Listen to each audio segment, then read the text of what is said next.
салом дӯстон. Варзишгари мисрӣ мағлуб шуд ва соҳиби медали нуқра гашт. Журналистоне ки дар зал ҳузур доштанд мехостанд танҳо ба як савол ҷавоб бигиранд: барои чӣ вай ин корро накард? Дар ҷавоб варзишгар ҷавоб медиҳад: дини ман маро иҷозат намедиҳад то ба захмиён муш бардорам. Илова бар ин, дар бадани дардманд. Агар ман дар он ҳолат мехостам ӯро мағлуб кунам, пас бо каме аз қувваи ҷиддӣ дар пои захмхӯрдааш метавонистам на фақат мағлуб, ҳатто ҷой дошт боқимондаи умрашро бо пои ланг мегузаронд. Ман нахостам барои як медали тиллошуда ба ӯ ин корро раво бинам, ҷавоб дод ӯ.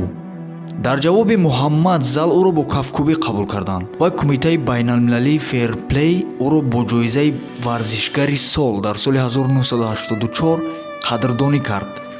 Баъдтар дар вақти сафараш ба Япония ӯро бо пешвози шоҳона қабул карданд.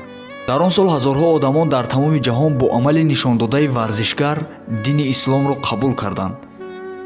Муҳаммад пешниҳоди дини исломро накарда буд ва ягон қувваеро низ дар ин роҳ равона накард. ӯ фақат ба мисли мусалмони ҳақиқӣ рафтор кард.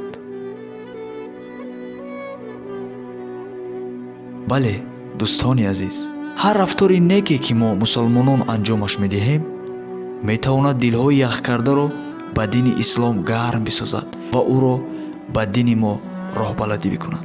хайр дӯстон, бо шумо буд Шӯҳрат Расулов дар шабакаи Taj Style.